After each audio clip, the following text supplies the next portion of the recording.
Hello students, in this video I am explaining the interest on drawings in partnership accounting. Interest on capital and interest on drawings are the basic concepts to know in the partnership accounts. Here in this video I am explaining interest on drawings when it is withdrawn every month or quarterly. Under different situations ಬೇರೆ ಬೇರೆ situations ಒಳಗೆ interest on drawings ಹೆಂಗೆ charge ಮಾಡ್ತೀವಿ ಅಂತ ಹೇಳಿ explanation ಕೊಡಾಕತ್ತೇನೆ.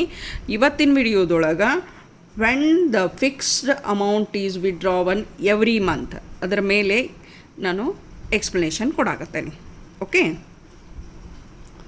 So interest on drawings, the partnership agreement may also provide for charging of interest on money withdrawn out of the firm by partners for their personal use. Whatever amount is withdrawn from the firm by partners, partner 1, partner 2, partner 3, partner 4, whatever amount is withdrawn by them for personal use, ಏನಾಗಿರಬೇಕು, ಅದು personal use ಆಗಿರಬೇಕು.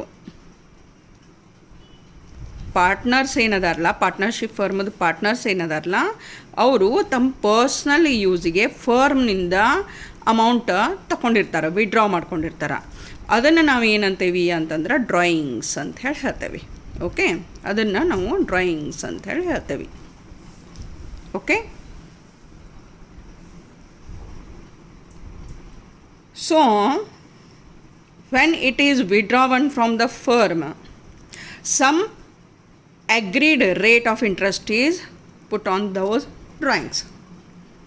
ಯಾವ ಪಾರ್ಟ್ನರ ಫರ್ಮ್ನಿಂದ personal use ಸಂಬಂಧ drawings withdraw ಮಾಡ್ಕೊಳೋಣ, amount withdraw ಮಾಡ್ಕೊಳಲ್ಲ, ಅದ್ರ ಮೇಲೆ rate of interest charge ಆಗತ್ತಾ. If no interest is charged on the drawings if there is no express agreement. Partnership agreement ಇರಲಿಲ್ಲ, there is no interest is charged. No express agreement. If there is no express agreement, no interest ಅಂತ ಹೇಳ್ತೇವೆ. ಅಂದರೆ ಇದನ್ನು express ಮಾಡಿರಬೇಕು, interest charge ಮಾಡ್ತೇವೆ ಅಂತ ಹೇಳಿರಬೇಕು. ಹೇಳಿದ್ರೆ ಅಷ್ಟೇ ಇಂಟ್ರೆಸ್ಟ್ ಚಾರ್ಜ್ ಮಾಡೋಕ್ಕೆ ಬರತ್ತಾ ಡ್ರಾಯಿಂಗ್ಸ್ ಮೇಲೆ ಅಂತ ಹೇಳಿ ಹೇಳ್ತೇವೆ ನಾವಲ್ಲೇ. Okay, no interest is charged on the drawings if there is no express agreement among the partners about it. No interest if there is no express agreement. Express agreement ಇರಲಿಲ್ಲ, interest ಹಾಕಂಗಿಲ್ಲ. ಯಾವ ಪಾರ್ಟ್ನರ drawings ತೊಗೊಂಡಿರ್ತಾನಲ್ಲ ಅವಾಗ. If the partnership deed so provides for it, partnership deed ಏನೈತಲ್ಲ provide ಮಾಡಬೇಕು, ಅದರೊಳಗೆ mention ಮಾಡಬೇಕು ಪಾರ್ಟ್ನರ್ಶಿಪ್ ಡೀಡ್ದೊಳಗೆ ಏನಂತ ಹೇಳಿ, the interest is charge at an agreed rate. Agreed rate ಅಂತಂದ್ರೆ ಈ ಪಾರ್ಟ್ನರ್ಸ್ ಏನದಾರಲ್ಲ 1, 2, 3, 4 ಇವರು ಯಾವಾಗ ನಾವು ಡ್ರಾಯಿಂಗ್ಸ್ ಮಾಡ್ಕೋತೇವೆ ಅದರ ಮೇಲೆ ಆ ಅಮೌಂಟ್ ಮೇಲೆ ಇಂತಿಷ್ಟು ರೇಟ್ ಅಂತ ಹೇಳಿ 2% ಇರ್ಬೋದು, 5% ಇರ್ಬೋದು, 10% ಇರ್ಬೋದು, ಇಂತಿಷ್ಟು ಅಂತ ಹೇಳಿ ರೇಟ್ ಚಾರ್ಜ್ ಮಾಡಬೇಕು ಅಂಥೇಳಿ ಪಾರ್ಟ್ನರ್ಶಿಪ್ ಡೀಡ್ದೊಳಗೆ ಬರೆದಿರ್ಬೇಕು. ಅದನ್ನು ಎದ್ರೊಳಗೆ ಪಾರ್ಟ್ನರ್ಶಿಪ್ ಡೀಡ್ದೊಳಗೆ. Okay, so for the period of money remain outstanding from the partners during that accounting period. ಅದು ಹೆಂಗೆ ಅಂಥೇಳಿ ಈ ಪಾರ್ಟ್ನರ್ಶಿಪ್ ಡೀಡ್ದೊಳಗೆ ರೇಟ್ ಆಫ್ ಇಂಟ್ರೆಸ್ಟ್ ಚಾರ್ಜ್ ಮಾಡ್ತೇವೆ. ಅದು ಯಾವುದಕ್ಕೆ ಅನ್ಪೇಯ್ಡ್ ಅಮೌಂಟ್ ಇರತ್ತಲ್ಲ, ಅದು ಅನ್ಪೇಯ್ಡ್ ಅಮೌಂಟ್ ಅಂತ ಹೇಳಿ ಹೇಳ್ತೇವೆ ನಾವು ಅಲ್ಲಿ. Unpaid amount for the accounting year ಅಂತ ಹೇಳಿ ಹೇಳ್ತೇವೆ. ಆ ಅಕೌಂಟಿಂಗ್ ಇಯರ್ಗೆ ಅನ್ಪೇಯ್ಡ್ ಅಮೌಂಟ್ ಇರಬೇಕು. For example, partner A has withdrawn 10,000 rupees. 10,000 rupees withdraw ಮಾಡ್ಕೊಂಡಿದ್ದವ. ಅದರೊಳಗೆ 2,000 rupees ಪೇ ಆಫ್ ಮಾಡಿದ್ದ, ರಿಪೇ ಮಾಡಿದ್ದ, 8,000 ಬ್ಯಾಲೆನ್ಸ್ ಉಳ್ದತಿ. ರೇಟ್ ಆಫ್ ಇಂಟ್ರೆಸ್ಟ್ ಇದ್ರ ಮೇಲೆ ಅಷ್ಟೇ ಚಾರ್ಜ್ ಆಗುತ್ತೆ, 8,000 rupees ಮೇಲೆ ಅಷ್ಟೇ ಚಾರ್ಜ್ ಆಗುತ್ತೆ. ಓಕೆ, ಸೊ ಬೇಸಿಕ್ ಕಾನ್ಸೆಪ್ಟ್ ನಿಮಗೆ ಇಲ್ಲಿ ಕ್ಲಿಯರ್ ಆಗಕತ್ತೈತೆ ಅನಿಸ್ತೈತಿ. Interest on drawings partnership agreement ಇರಬೇಕು about the rate of interest. Okay, if there is no express agreement, there is no interest. If the partners are agreed to pay the rate of interest on drawings, it should be mentioned in the partnership deed. Partnership deed ಒಳಗೆ ಬರೆದದ್ದು ಇರಬೇಕು. The amount which is not paid for the accounting period, ಅದು repay ಮಾಡಲಾರ್ದ ಅಮೌಂಟಕ್ಕೆ ಅಂತ ಹೇಳ್ತೇವೆ ನಾವಲ್ಲಿ. Okay, ಅದರೊಳಗೆ ಮತ್ತೆ ಏನಾಗ್ತೈತಿ ಅಂತಂದ್ರೆ, ಇದೇನು ಇಂಟ್ರೆಸ್ಟ್ ಆನ್ ಡ್ರಾಯಿಂಗ್ಸ್ ಐತಲ್ಲ, it is calculated in 4 situations. 4 situations ಒಳಗೆ ನಾವು ಕ್ಯಾಲ್ಕುಲೇಷನ್ ಮಾಡ್ತೇವೆ. First fixed amount that means 10,000 per month. 10,000 per month ಅಂತ ಹೇಳ್ತೇವೆ. Amount is withdrawn every month ನಾವೇನು ಮಾಡ್ತೇವೆ, 10,000 ಫಿಕ್ಸಾಗೆ ತಕ್ಕೊತ ಹೋಗ್ತೇವೆ. ಅದೊಂದು ಸಿಚುವೇಶನ್ ಐತಿ. ಎರಡನೇದು ಫಿಕ್ಸ್ಡ್ ಅಮೌಂಟ್ ಅಂದರೆ this 10,000 is withdrawn quarterly means for 3 months. 3 monthsಗೊಮ್ಮೆ ಫಿಕ್ಸ್ಡ್ ಅಮೌಂಟ ವಿಡ್ರಾ ಮಾಡ್ಕೋತೇವೆ. ಇದು ಎರಡನೇ ಸಿಚುವೇಶನ್ ಐತಿ. ಮೂರನೇ ಸಿಚುವೇಶನ್ನ ವಾರಿಂಗ್ ಅಮೌಂಟ್ ಅಂದರೆ ಫಿಕ್ಸ್ ಇಲ್ಲ. ಒಂದು ಸಲ 10,000 ತೊಗೋತಾನೆ, ಒಂದು ಸಲ 5,000 ತೊಗೋತಾನೆ, ಇನ್ನೊಂದು ಸಲ 8,000 ತೊಗೋತಾನೆ. ಅದನ್ನು ವಾರಿಂಗ್ ಅಮೌಂಟ್ ಅಂತ ಹೇಳ್ತೇವೆ. Varying amount are withdrawn at different intervals ಅಂತ ಹೇಳ್ತೇವೆ. ಅಂದರೆ ಎವ್ರಿ ಮಂತ್ ಅಂತಲ್ಲ, ಎವ್ರಿ ಕ್ವಾರ್ಟರ್ ಅಂತಲ್ಲ, ಯಾವಾಗ ಬೇಕಾದವಾಗ ಅಲ್ಲೇನೈತಿ ಅಂತಂದ್ರೆ ವಿಡ್ರಾ ಮಾಡ್ಕೋತಾರೆ. ಒಮ್ಮೆ 2 monthsಗೆ, ಒಮ್ಮೆ 3 monthsಗೆ, ಒಮ್ಮೆ 4 monthsಗೆ, ಅದರ್ವೈಸ್ ಕಂಟಿನ್ಯೂಸ್ ಆಗಿ ಈ ಮಂತನ್ನು ತೊಗೊಂಡೇವಿ, ನೆಕ್ಸ್ಟ್ ಮಂತ್ ತೊಗೊಂಡೇವಿ, ಅದರ ಮೇಲೆ ಗ್ಯಾಪ್ ಕೊಟ್ಟು 3rd monthಗೆ ತೊಗೊಂಡೇವೆ. ಇದನ್ನೇನೈತಿ ಅಂತಂದ್ರೆ ಡಿಫ್ರೆಂಟ್ ಇಂಟರ್ವಲ್ಸ್ ಅಂತ ಹೇಳ್ತೇವೆ. ಓಕೆ, ನೆಕ್ಸ್ಟ್ 4th ಸಿಚುವೇಶನ್ ಏನೈತಿ ಅಂದ್ರೆ, dates of withdrawal are not specified. Withdrawal ಮಾಡ್ಕೊಂಡದ್ದ ಡೇಟನ್ನು ಸ್ಪೆಸಿಫೈ ಮಾಡಿಲ್ಲ ಆ ಹೊತ್ನಾಗ ಅಂತ ಹೇಳ್ತೇವೆ ನಾವಲ್ಲಿ. ಈ 4 ಸಿಚುವೇಶನ್ ಒಳಗೆ ಇಂಟ್ರೆಸ್ಟ್ ಹೆಂಗೆ ಕ್ಯಾಲ್ಕುಲೇಷನ್ ಮಾಡ್ತೇವೆ ಅದನ್ನು ನಾವು ಸ್ಟಡಿ ಮಾಡ್ತೇವೆ ಇಲ್ಲಿ ಇಂಟ್ರೆಸ್ಟ್ ಆನ್ ಡ್ರಾಯಿಂಗ್ಸ್. ಈಗ ಈ ವಿಡಿಯೋದೊಳಗೆ ನಾನು ಏನು ಮಾಡಾಕತ್ತೇನೆ, fixed amount is withdrawn every month, ಅದರ ಮೇಲೆ ಎಕ್ಸ್ಪ್ಲನೇಷನ್ ಕೊಡ್ತೇನೆ. ಫಸ್ಟ್ ಸಿಚುವೇಶನ್ ಏನು ಹೇಳಾಕತ್ತೇವೆ, when the fixed amounts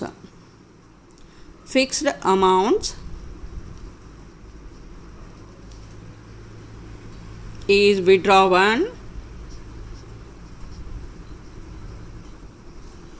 every month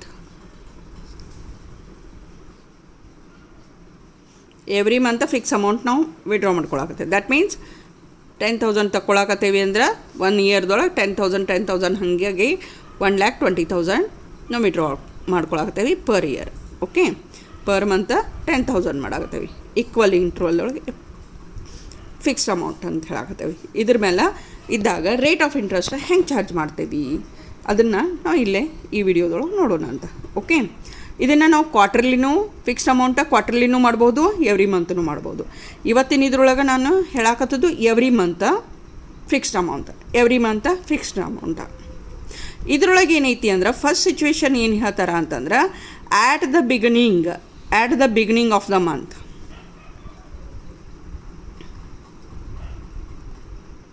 the month withdraw ಮಾಡಿಕೊಂಡ್ರು ಅಂದ್ರೆ ಮಂತ್ ಚಾಲು ಆಗೈತಿ. ಮಂತ್ ಚಾಲು ಆದ ಕೂಡಲೇ ಏನೈತಿ ಅಂದ್ರೆ, ಫಸ್ಟ್ ವೀಕ್ದೊಳಗೆ ಫಸ್ಟ್ಗೆ ಏನೈತಿ ಅಂತಂದ್ರೆ ವಿಡ್ರಾ ಮಾಡ್ಕೊಂಡ್ರು. ಆ ಹೊತ್ನಾಗ ಏನೈತಿ ಅಂತಂದ್ರೆ, at the beginning of the each month withdraw ಮಾಡ್ಕೊಂಡ್ರು ಅಂತಂದ್ರೆ ಎವರೇಜ್ ಪೀರಿಯಡನ್ನು ನಾವು ಕ್ಯಾಲ್ಕುಲೇಷನ್ ಮಾಡ್ಕೋಬೇಕಾಗತ್ತಿಲ್ಲಿ. ಎವರೇಜ್ ಪೀರಿಯಡನ್ನು ಕ್ಯಾಲ್ಕುಲೇಷನ್ ಮಾಡ್ಕೋಬೇಕು. ಈ ಎವರೇಜ್ ಪೀರಿಯಡ್ ಹೆಂಗೆ ಕ್ಯಾಲ್ಕುಲೇಷನ್ ಮಾಡ್ತೀವಿ ಅಂತಂದ್ರೆ, total periods in a month in months total periods in months. Okay, plus 1 ಯಾವಾಗಿದು, at the beginning at the beginning ಅಂತ ಹೇಳಾಕತ್ತೇವೆ. ಆ ಹೊತ್ನಾಗ +1 ಮಾಡ್ತೇವೆ. ಎವರೇಜ್ ತೆಗಿಬೇಕೈತಲ್ಲ ಅದಕ್ಕೆ ಏನು ಮಾಡ್ತೇವೆ, ಡಿವೈಡೆಡ್ ಬೈ 2 ಮಾಡ್ತೇವೆ. ಎವರೇಜ್ ತೆಗಿಬೇಕೈತಲ್ಲ ಅದಕ್ಕೆ ಡಿವೈಡೆಡ್ ಬೈ 2 ಮಾಡ್ತೇವೆ. So total periods in month ಅಂತ ಹೇಳಿ ಅಂದ್ಕೊಳ್ಳಿ ಎಷ್ಟಾಯ್ತು, 12 ಆಯ್ತು. +1 divided by 2, so 13 divided by 2 ಆಗತ್ತೆ. ಇದನ್ನು ನಾವು ಇಂಟೀಜರ್ ಒಳಗೆ ಮಾಡ್ಕೊಂಡಿವಿ ಅಂದರೆ ಏನಾಗ್ತೈತಿ, 6 ಇಂಟೀಜರ್ 1/2 ಮಂತ್ಸ್ ಆಗತ್ತೆ. When the withdrawal is done at the beginning, start ತಿಂಗಳು ಮೊದಲೇ ದಿವಸ. ಇನ್ನು ಎರಡನೇದು ಎಟ್ ದ ಎಂಡ್ ಅಂತ ಹೇಳ್ತೇವೆ. When the amount is withdrawn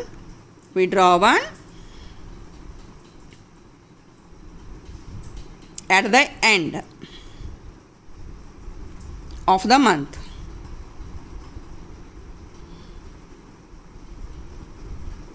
at the end ಅಂತಂದರೆ ಯಾವಾಗ, 30ಕ್ಕೆ. ಆಗಳಿದ್ದು ಫಸ್ಟಕ್ಕಿತ್ತು. ಓಕೆ, ಈಗೇನೈತಿ 30ಕ್ಕೆ ಹೇಳಾಗತ್ತೇವೆ. ಈ ಟೈಮ್ನಾಗ ಏನು ಮಾಡ್ತೇವೆ ಅಂದರೆ ಎವರೇಜ್ ಪೀರಿಯಡ್ ಹೆಂಗೆ ಕ್ಯಾಲ್ಕುಲೇಷನ್ ಮಾಡ್ತೇವೆ ಅಂತಂದ್ರೆ, average period is equal to total periods in month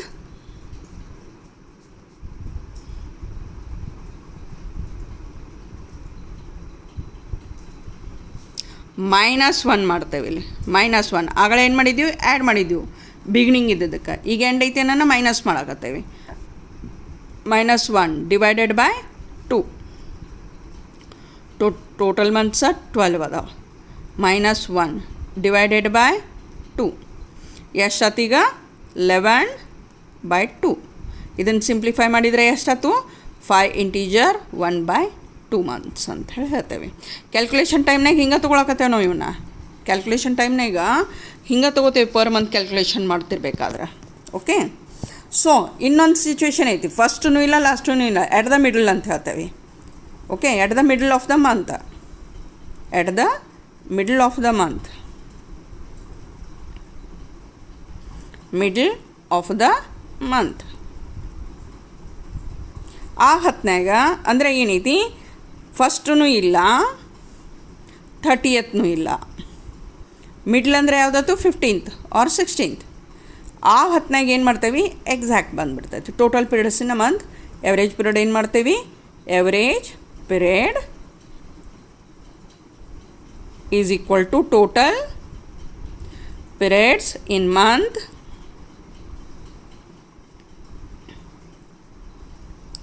divided by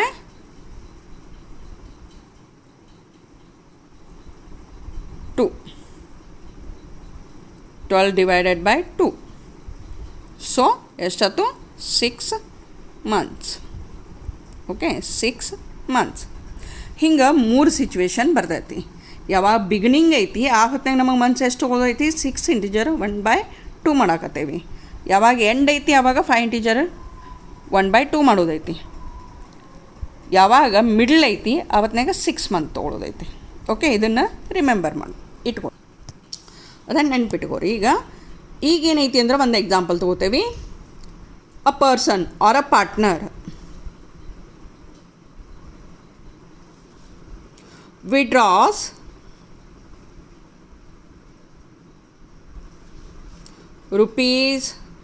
₹10,000 per month. Rate of interest ಏನೈತಿ ಅಂತಂದ್ರೆ 8%. ರೇಟ್ ಆಫ್ ಇಂಟ್ರೆಸ್ಟ್ 8% ಐತೆ. ಆ ಹೊತ್ನಾಗ ಈಗ 3 ಸಿಚುವೇಶನ್ ಇದ್ದ ಹೊತ್ನಾಗ ಹೆಂಗೆ ಕ್ಯಾಲ್ಕುಲೇಷನ್ ಮಾಡ್ತೇವೆ ಇದನ್ನು. ಓಕೆ, 3 ಸಿಚುವೇಶನ್ ಒಳಗೆ ಹೆಂಗೆ ಕ್ಯಾಲ್ಕುಲೇಷನ್ ಮಾಡ್ತೇವೆ ರೇಟ್ ಆಫ್ ಇಂಟ್ರೆಸ್ಟ. ಫಸ್ಟ್ ಸಿಚುವೇಶನ್ ಯಾವುದೈತೆ ನಮ್ದು ಈಗ, first situation when the amount is withdrawn at the beginning. at the beginning.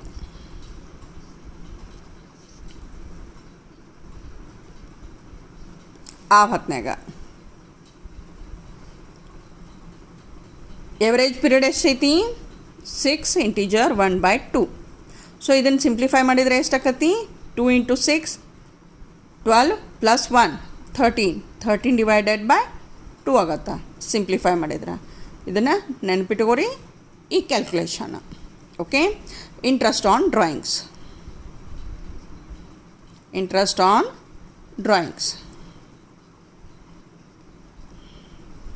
Is equal to ಎಷ್ಟು 10,000 1 ಇಯರ್ ಒಳಗೆ ಎಷ್ಟು ಇರ್ತೈತಿ 10,000 ಇಂಟು 12 ಮಾಡಿದರೆ ಎಷ್ಟಾಯ್ತು ಟೋಟಲ್ ವಿಡ್ರಾವಲ್ಲ 1,20,000 ಆಯಿತು. So rupees 1,20,000. ಓಕೆ 10,000 12 ಮಂತ್ಸ್ ತಕಂದ್ರೆ 1,20,000 ಆಯಿತು. ಇಂಟು ರೇಟ್ ಆಫ್ ಇಂಟ್ರೆಸ್ಟ್ ಎಷ್ಟೈತಿ 8%. ಓಕೆ 8%.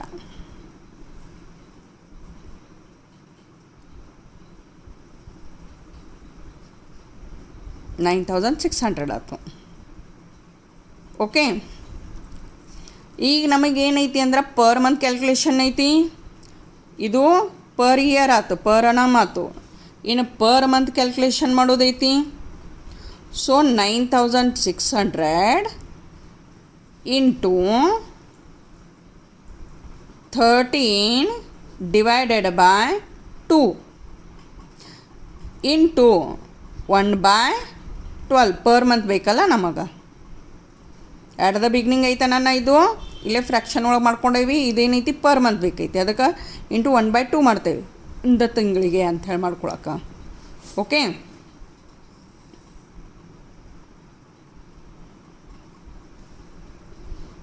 ಸೊ ಇದನ್ನು ಸಿಂಪ್ಲಿಫೈ ಮಾಡ್ಕೊರಿ. ಮಾಡ್ಕೊಳ್ಳೋಣ. ಬಂತು ಎಷ್ಟು ಅಮೌಂಟ ರುಪೀಸ್ 5,200. ಇದನ್ನು ಸಿಂಪಲ್ ಡೈರೆಕ್ಟಾಗಿನೂ ಮಾಡ್ಬೋದು, ಇದನ್ನು ಅಷ್ಟೂ ಕೂಡಿಸಿನೂ ಮಾಡ್ತೇವೆ ನಾವು. ಆ ಹೊತ್ನಾಗ ಇಕ್ವೇಷನ್ ಹೆಂಗೆ ಆಗ್ತತಿ ಅಂತಂದ್ರೆ 1,20,000 ಇಂಟು 8 ಇಂಟು 13 ಇಂಟು 1 ಅಂದ್ರೆ ಮ್ಯಾಲಿನೂ ಏನದಾವಲ್ಲ ನ್ಯೂಮರೇಟರ್ಸ್ ಏನದಾವ ಒಂದು ಕಡೆ ತೊಗೊಂಡೇವಿ, ಡಿನಾಮಿನೇಟರ್ಸ್ ಏನದಾವ ಒಂದು ಕಡೆ ತೊಗೊಳಕತ್ತೇವಿ. ದ್ಯಾಟ್ ಮೀನ್ಸ್ ಇಲ್ಲಿ 8% ಅಂದರೆ 8/100 ಇರತ್ತೆ, ಅದಕ್ಕೆ ಇಲ್ಲಿ 100 ಆಯ್ತು. ಇಂಟು ಅಂದರೆ ಇದು 8ದು 100 ಆಯ್ತು. 13ದ ಕೆಳಗೆ ಏನು ಬಂದಿತ್ತು 2 ಇತ್ತು. 1ದ ಕೆಳಗೆ ಎಷ್ಟಿತ್ತು 12. ಇದನ್ನು ನಾವು ಮಾಡ್ಬೋದಲ್ಲೇ. ಓಕೆ ಇದನ್ನು ಹಿಂಗೆ ಮಾಡಬಹುದು. ಇದನ್ನು ನಿಮ್ಗೆ ಸ್ಟೆಪ್ ವೈಸ್ ತಿಳಿಲ್ಲ ಅನ್ನೋದಕ್ಕೆ ಮಾಡ್ಯಾನ ನಾ ಇಲ್ಲಿ. ಡೈರೆಕ್ಟಾಗಿ ಹಿಂಗೆ ಮಾಡಿದ್ರು ಕ್ಯಾನ್ಸಲೇಷನ್ಕದು ಈಸಿ ಆಗತ್ತಾ. ಇನ್ನು ನೆಕ್ಸ್ಟ್ ಏನೈತಲ್ಲ ಆ್ಯಟ್ ದ ಬಿಗಿನಿಂಗ ನಾ ಹಿಂಗೆ ಮಾಡ್ಯಾನ ತೋರ್ಸಾಕತ್ತೇನೆ ನಾನು ನಿಮಗೀಗ. ಓಕೆ ಇನ್ನೇನೈತಿ at the end. At the end of the month. End of the month ಇದು ಹೊತ್ನಾಗ at the end of the month ಇದು ಏನು ಬಂದೈತಲ್ಲ ನಿಮಗೆ ಎವರೇಜ್ ಪೀರಿಯಡ 5 ಇಂಟೀಜರ್ 1/2. ಎಷ್ಟು ಬಂದೈತಿ 5 integer 1/2. Therefore it will be 11/2. ಎಷ್ಟು ಬಂದೈತಿದು 11/2 ಬರುತ್ತಾ. So interest on drawings.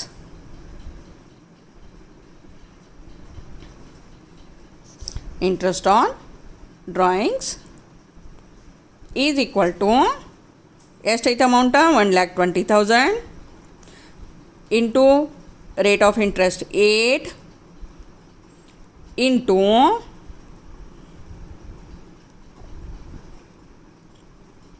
Numerator 11 ಐತಿ ಇಂಟು 1. ಈಗ ಡಿನಾಮಿನೇಟರ್ಸ್ ಬರೀರಿ. 8ದ್ದು 100, 11ದ್ದು 2, 1/12 ಮಾಡ್ತೇವೆ ಪರ್ ಮಂತಿಗೆ ಮಾಡ್ಬೇಕಂದ್ರೆ 1/12. ಸಿಂಪ್ಲಿಫೈ ಮಾಡ್ಕೊರಿ. ಇದನ್ನು ಸಿಂಪ್ಲಿಫೈ ಮಾಡಿದ ಕೂಡಲೇ ಎಷ್ಟು ಬರತ್ತಿದು 4,400 ಬರತ್ತಾ. Okay rate of interest cancellation ಮಾಡ್ಕೊರಿ. ಈ ಪೂಜೆ ಹೋಗುತ್ತೆ, ಈ ಪೂಜೆ ಹೋಗುತ್ತೆ. 2 1 2 4 ಓಕೆ 12 1 12 1 4 ಇಂಟು 1 1100 ಆಯ್ತು. 1100 ಇಂಟು 11 ಸಾರಿ 100 ಇಂಟು 11 ಇಲ್ಲಿ ಮಲ್ಟಿಪ್ಲೈ ಮಾಡಿದ್ಕೊಂಡು 4,400 ಬರುತ್ತೆ. 11 4 ಓಕೆ ನೆಕ್ಸ್ಟ್ ಇನ್ನು ಮಿಡ್ಲ್ ಮೂರನೇದು ಏನು ಹೇಳ್ತೇವೆ when the amount is withdrawn in the middle of the month. In the middle of the month average period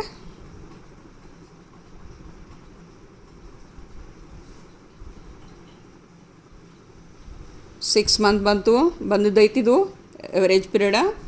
so interest on drawings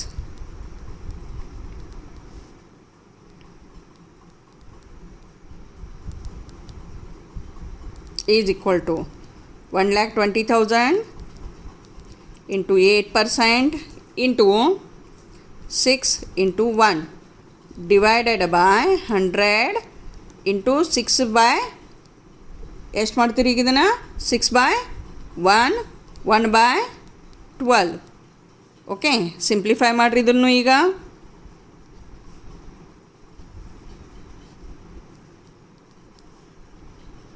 ಮಾಡಿದಾಗ ಎಷ್ಟು ಬಂತು? 4,800 rupees interest. Like this you have to calculate the interest on drawings when the fixed amount is withdrawn every month. When the fixed amount is withdrawn every month. Okay, ಅದನ್ನು ಬಿಗಿನಿಂಗ ಎಂಡ ಆಮೇಲೆ ಮಿಡ್ಲ ಅಂಥೇಳಿ ನಾವು ಅಲ್ಲೇ calculation ಮಾಡಿ ನೋಡಿದ್ವಿ. Okay, thank you for watching my video. Please like, share, subscribe my channel.